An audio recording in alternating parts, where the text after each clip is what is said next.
sheekadani waxaynu ka eegi doonaa qaab dhismeedka masiibo 20 sano kadib dadka reer Ciraaq ay weli bixinayaan qiimaha dagaalkii Bush ee aan si fiican loo qiimeyn.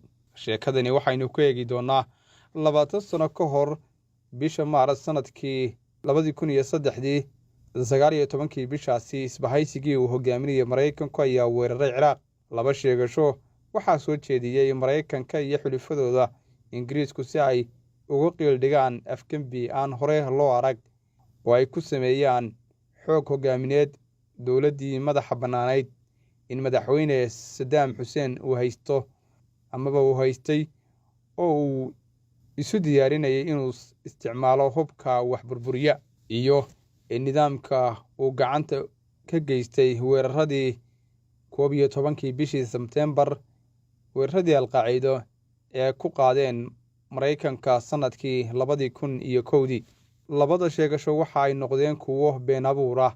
Sebtembar 18 2001 hal toddobaad kadib weeraradii 9 bishii 11 Amir Bandar bin Suldaan safiirkii Sacuudiga ee Washington ayaa aqalka cad ku booqday madaxweynaha Mareykanka George W. Bush sida uu Bars Riddle oo xubin ka ahaa golaha amniga qaranka ee Bush dib u xasuusin doono markii madaxweynuhu uu sheegay safiirku inuu u malaynayo in Ciraaq ay ka dambeysay weeraradii Bandar si muuqata ayuu u weeraray. Riddle ayaa yidhi amiirku wuxuu Bush u sheegay in Sacuudigu uusan wax cadayna u ahayn wax iskaashi ahna ka dhaxeeyo hogaamiyaha Al-Qaacidada Osama bin Laden iyo Ciraaq.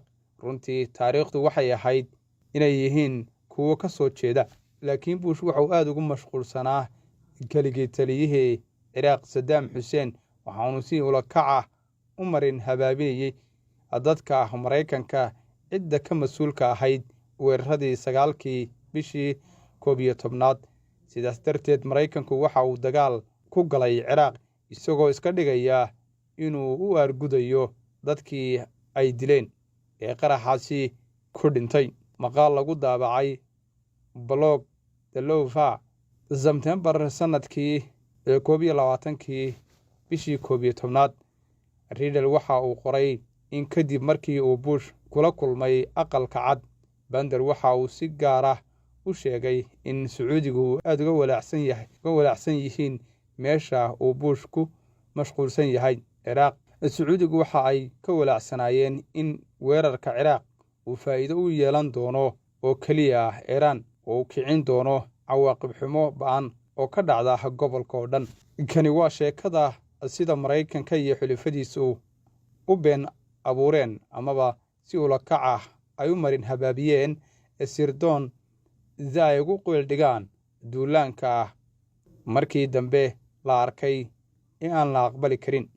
Sidoo kale waa sheeko ku saabsan khasaaraha aadanaha ee duulaankaasi kaas oo dadka Ciraaq ay sii wadaan in ay ku bixiyaan qiimo culus. Sida lagu soo gabagabeeyay daraasad lagu sameeyay dagaalkii daabacadda ciidanka Mareykanka ee sanadkii 2019 hal guulayste oo kaliya ayaa ka soo baxay sanadihii dagaalkii sokeeye iyo kacdoonkii ka dambeeyay duulaankii iyo qabashadii Mareykanka.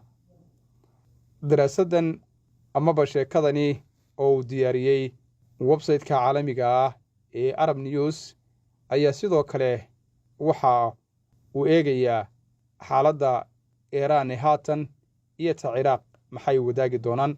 Waxaynu ku soo gudbin doonaa warbixinteena dambe.